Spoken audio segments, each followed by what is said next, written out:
Hey guys, welcome back to my channel. So today's video is going to be all about my Monstera deliciosa plant, if that's how you say it. Sorry if I'm pronouncing it wrong. This is one of my favorite plants I've ever owned, and you guys know I've owned a lot of plants, and I do own a lot of plants. The reason for it is because of its like split leaves. I don't know if you guys can quite see, but the leaves will start to split. It's also called a Swiss cheese plant. They come in different species. I've been wanting a variegated Monstera, which that means that the leaves are like half white and half green. We will see. I'm on the search for that, and if I do get one, I will do a video if you guys would like to on that as well. But this is just my simple care tips of how I got my Monstera plant to come the size that she is, because last year she was not this size. She was like a little tiny baby, and I will show you guys my tips and tricks on how I got her to grow as big as she is now. So if you guys like these kind of plant videos, make sure to throw a thumbs up down below, and don't forget to hit that subscribe button if you are new here. The first thing I want to mention is light. Now, there is a thing where these plants like bright indirect light. To me, that hasn't been the case. I have a window right here, and it does get enough light, but it doesn't get indirect light. The sun just kind of shines over here a little bit. So she also can tolerate shade. I have one in my bedroom that you guys seen in the thumbnail. She doesn't get as much light as well, and if she does, she only gets sunlight for about a half hour, not even. So these plants, don't get discouraged when you don't have enough sunlight in your house. You guys can definitely purchase these plants. They are part of the philodendron family, and philodendrons don't really require a lot of light, because I know that was my first concern with purchasing this plant, because it's very tropical looking, and I thought that I couldn't provide nutrients that this plant could need. So I ended up just taking it on a whim, and it completely thrived in my house with not needing an indirect light. And obviously you guys know I live in Massachusetts, so it's not always summertime here, and she's still doing great. When it comes to watering, you want to make sure you put your finger inside the soil. I know it sounds a little weird, but if you guys are new to plants, you don't want to check on top of the soil. The top of the soil can dry the fastest, but it can also be the misleading part of the soil. You want to actually, what I've learned when it comes to plants is, you know, like your line right here on your finger, you want to actually put your finger into the soil. You will feel that if it's damp or if it's really dry. If it's really dry, you want to water it completely until you see water coming out of the saucer, and then you know you watered it completely. Another thing that I love to do is I like to spray the leaves and wipe them down. These plants like to have their leaves wiped down from time to time. I wipe her down about once a month or so, just to get any dust off, because obviously these plants are in the house. They do accumulate dust, just like cabinets and shelves. So you want to get that off of them, because it is kind of toxin to them.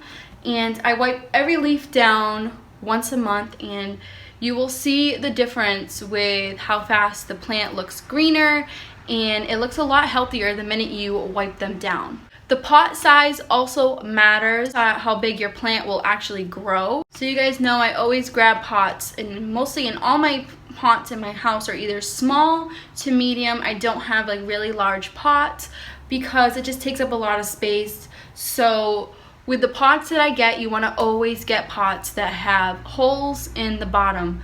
Now, whether it's a terracotta pot or whether it's a plastic pot, make sure they have holes, because if they do not have holes, your plant will die super fast because it will get root rot.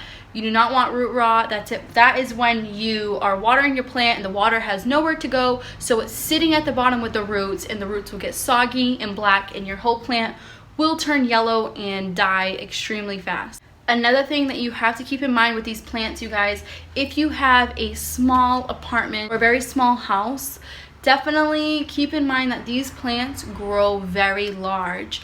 Like I said, when I got her, she only had a couple leaves, and this is with a year. And I know you guys can't really truly see her size, but you know, like as of right here, she looks kind of small. But she has grown so much that I'm trying to already think of a new spot in the house on where to put her. Leaves will end up growing really large as well. So if you're that kind of person that doesn't want to take up too much space in your house, then this is definitely not the plant for you. But if you do not mind having or living in a jungle like myself, then you will love this plant. Another thing I do once a week is I mist her. I just get a random water bottle from the dollar store. I put some water in here and I just mist around the whole entire plant. And they really like that because these plants are usually in the rainforest, and you guys know with the rainforest, the humidity, it's just a really tropical vibe for them, and they love to be mist. Sometimes, once in a while, I will take this whole entire plant and put it in the shower. Give her a quick little shower bath, I guess you can say. And she loves that a lot as well. Makes the leaves a lot brighter, and I just find her a lot happier when you mist the leaves. Another tip is, if you guys can see, this is called a moss pole. When you do have this plant, and if you do have it, and the leaves are sagging down, all you have to do is just go onto Amazon. I'll leave the link down below because this has helped me out so much. She was sagging pretty bad. Leaves get too heavy for their stem, so as you guys can see, this leaf is really heavy for the stem. So all I did was, it comes with like little pins, and you just pin the leaves to the pole. Definitely helps the plant have a little bit more strength and something to lean on rather than sagging onto your floor. And right now, you guys, I'm going to show you the new growth that has just occurred, I would say a couple weeks ago. If you do not know, if you're new to my channel, you guys know that this particular plant had a lot of bugs, which was like millipedes. I'll leave that link down below, that video, if you have not seen it. So this was with me about like a 4-month update of repotted. I will show you all the new babies, and she's doing so well. So let me show you. Alright guys, so as you can see, there's a baby down here growing. There's another one over there.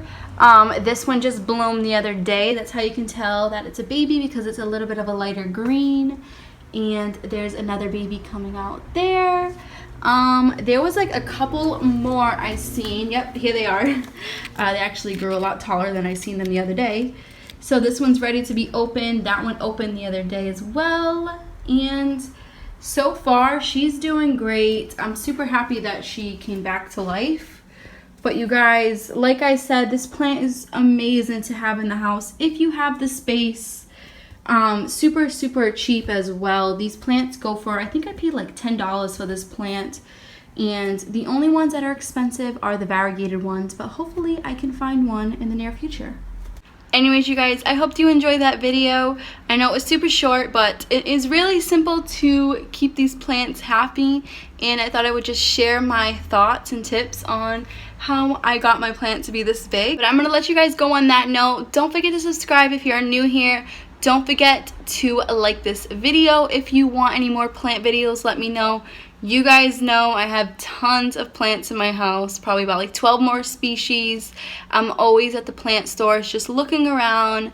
Let me know if you want to know any other care tips. I'll be glad to share them with you. And don't forget to follow me on my Instagram. My Instagram is basically dedicated to all of my plants. Because if you guys haven't noticed by now, I love plants, and it is truly my hobby, and I have a lot of passion when it comes to plants. So I'm going to let you guys go on that note, and I will catch you in the next video. Bye!